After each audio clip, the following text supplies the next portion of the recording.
Hi everyone, I'm the Angelfire, and welcome back, explorers, to my prize series. Be sure to also look at the description below for all credits given. And with that said, let's continue reading or playing Heart of the Woods. The demo, at least. She ignores me. I probably just... She ignores me. I should probably just let her enjoy the moment.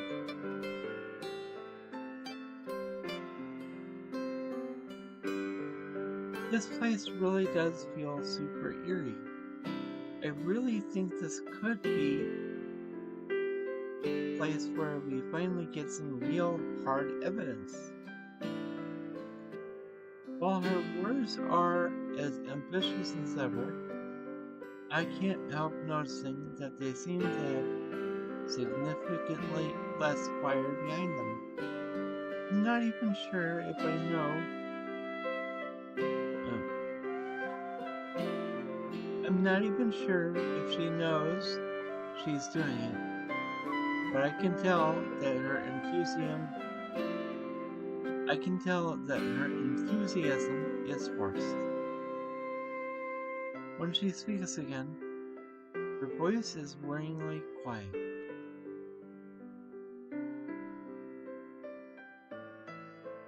I can't imagine a better send-off. I want to try and deflect somehow, to set her back on her path. She deserves to enjoy this moment without me spoiling it. Who knows?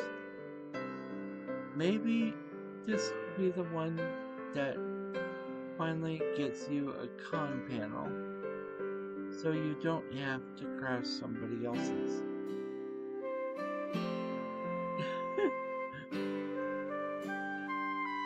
That was one time, and I think I did a pretty good job up there. Her voice seems to have regained some of that boundless energy. Either she's bounced back well, or she's gotten better at hiding how she's feeling. I really hope it's the former. She returns to her camera, and I give myself a moment to try and take in my surroundings.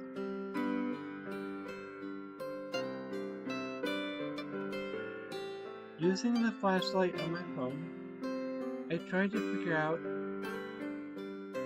what it is about the darkness that has her so excited. Seeing nothing but the light reflecting off the snow puts me a little more at ease. She's probably just being Tara. Supernatural or not, there's something oddly serene about this place. That said, I'd like it a lot more if it wasn't so darn cold. I can't wait to see the village tomorrow. I bet it's going to be like one of those animatronic museum exhibits.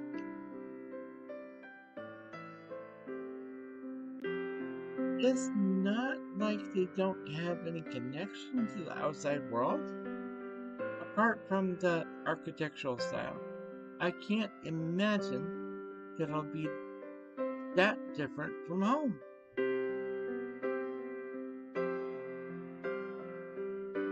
If you're expecting people to be walking around in top hats and waistcoats, I'm pretty sure you're going to be disappointed.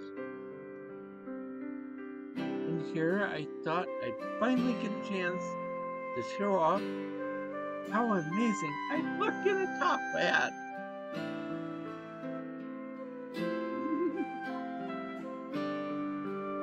I'm sure you'd be the teen heartthrob of the Victorian era. She gives me a brief snort of amusement before picking up her camera.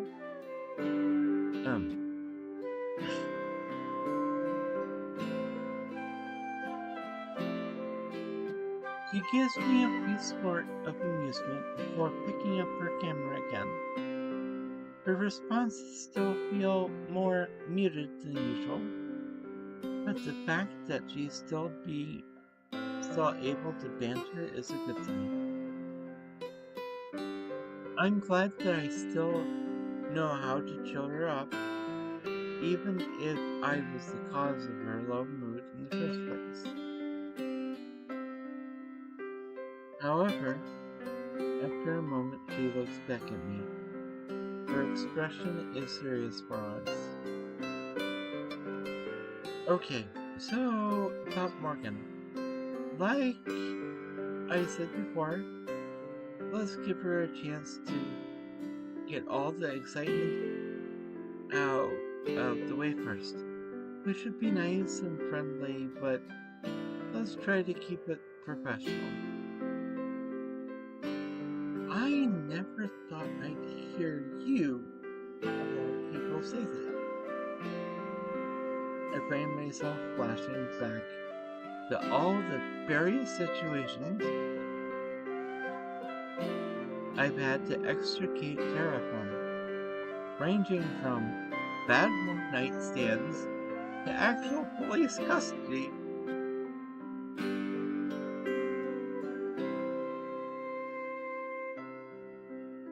There are a lot of ways I could describe Tara, but professional is definitely not one of them. She can barely keep up her serious demeanor for a few moments before she's back to her usual self. She can play it cool all she wants, but I can tell from the way she's bouncing up and down that she's undeniably excited for this fangirling she mentioned.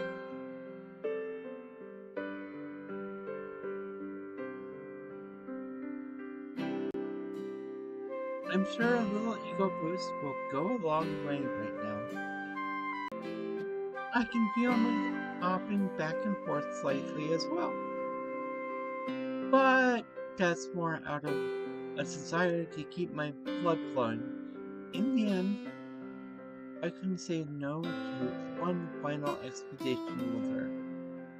But I really wish she'd picked somewhere, at least somewhere,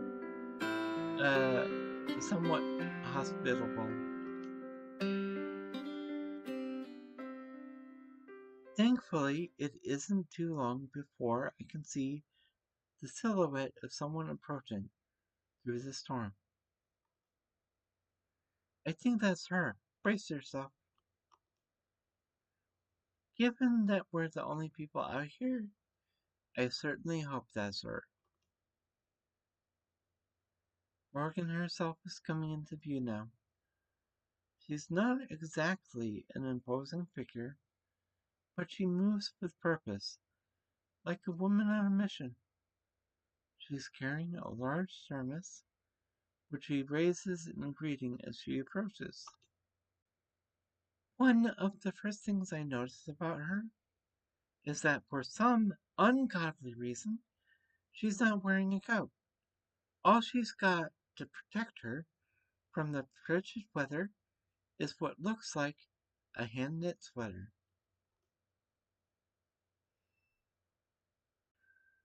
I'm sure to a casual observer, I seem like one of I'm sure to a casual observer, I seem like the one who's actually from around here. However, she doesn't so much as shiver. In fact, she doesn't do much of anything. On approach, she greets us with nothing more than a tired smile and a small nod. Not exactly the key out Kara was expecting. Hey there. Uh, hey there, you two. Sorry I'm late. Her voice is friendly but black. She doesn't sound irritated or anything. Just tired. I can't say I blame her. Tara, however, looks a little bit taken aback. Recovering quickly, she puts on her big celebrity grin.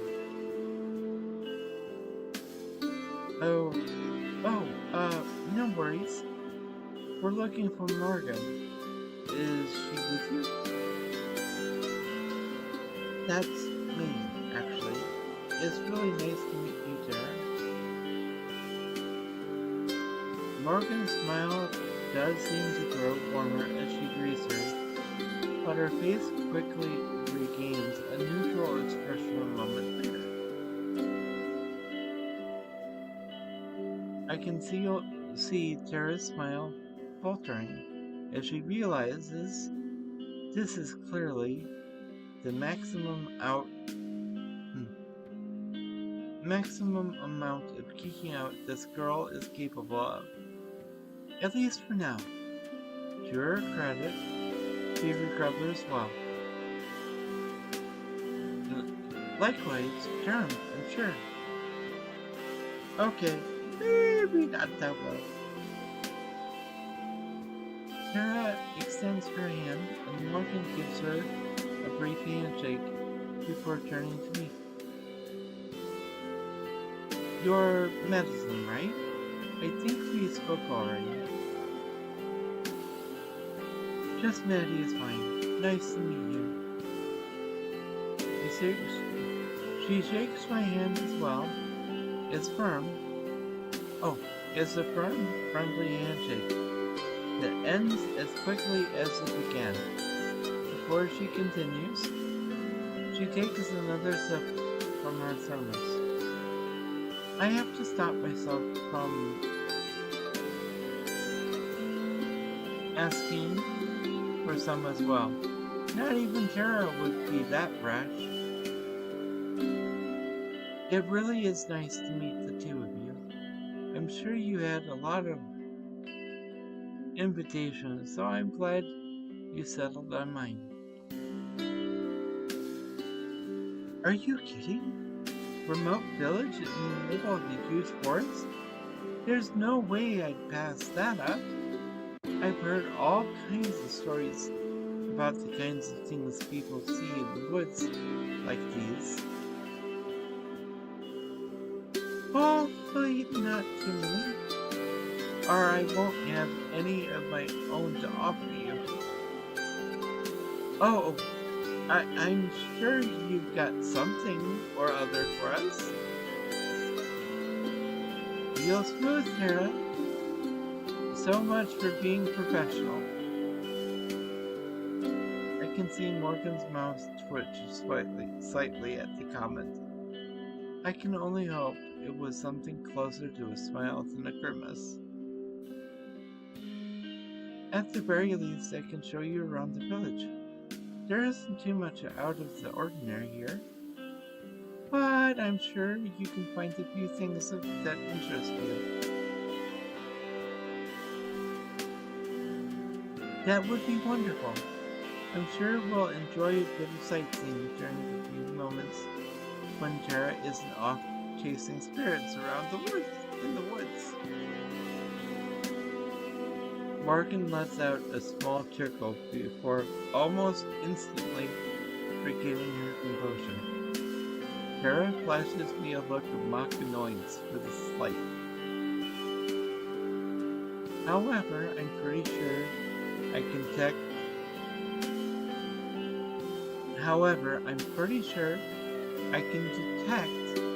a little bit of real annoyance with the fact that I've gotten more of a reaction out of Morgan than she has. It's about half an hour's carriage ride to the cabin. If you guys want to head out, do you need help with your bags at all? Tara deftly lifts her bags, giving Morgan another shiny grin. I'm pretty sure I see her accidentally flex her arms too. Whoosh! Don't even worry about it. I got this. Okay, cool. This way. As we follow her, I can see Tara pouting behind her. I've never seen the wind get taken out of her sails like that. I chuckle a bit, despite myself. At least that gives her another thing to think about that isn't my departure. Wait a second. Did she say carriage? No. Way. We're standing in front of an honest-to-God horse-drawn carriage. If it weren't for a little white puff of breath coming from the horse's nose, I'd be willing to believe that it was some sort of commemorative statue. This is so cool. Is it yours? It belongs to my family. Given that there aren't many roads through the woods, there isn't really a point to anyone here owning a cabin. I move closer, examining the craftsmanship as best I can in the moonlight. The sign is fairly bare bones, but a